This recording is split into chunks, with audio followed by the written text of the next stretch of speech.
நானே பிச்சு தட்டுமா?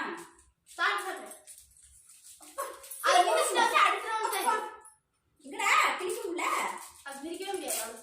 ஐயா பிடிச்சே எனக்கு போயிடும். அப்பதான் இந்த ரோஸ் உனக்கு பாதி. இந்தா